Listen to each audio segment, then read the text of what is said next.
പടിഞ്ഞാത്ത് golden diamonds, Cherupuzha, Alakode, Padiyottuchal, wholesale division, Thrissur. സ്ഥാനാർത്ഥി പ്രഖ്യാപനം പൂർത്തിയായതോടെ LDFന്റെ പ്രചരണ പരിപാടികൾക്കും തുടക്കമായി.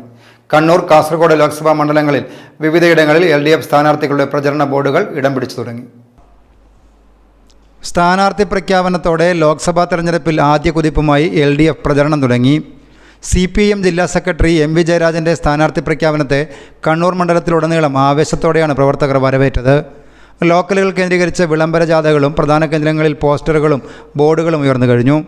MV ജയരാജൻ കണ്ണൂർ കാൾടെക്സിലെ AKG പ്രതിമയിലും പയ്യമ്പലത്തെ നേതാക്കളുടെ സ്മൃതി മണ്ഡപങ്ങളിലും രക്തസാക്ഷി കുടീരങ്ങളിലും പുഷ്പാർച്ചന നടത്തിയാണ് പ്രചരണ പ്രവർത്തനങ്ങൾക്ക് തുടക്കം കുറിച്ചത്.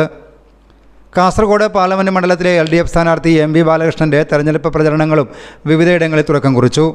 സ്ഥാനാർത്ഥിക്ക് വേണ്ടിയുള്ള പ്രചരണ ബോർഡുകൾ മലയോരത്തെ ചെറുപട്ടണങ്ങളിൽ പോലും സ്ഥാനം പിടിച്ചു കഴിഞ്ഞു. News bureau, Cherupuzha.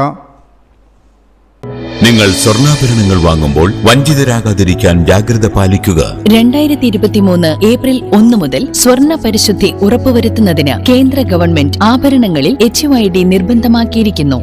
100% ആഭരണങ്ങളും HUID മുദ്ര ചെയ്ത മലയോര മേഖലയിലെ ഒരേയൊരു jewellery. Padinjath golden diamonds, Cherupuzha, Alakode, Padiyottuchal, wholesale division, Thrissur.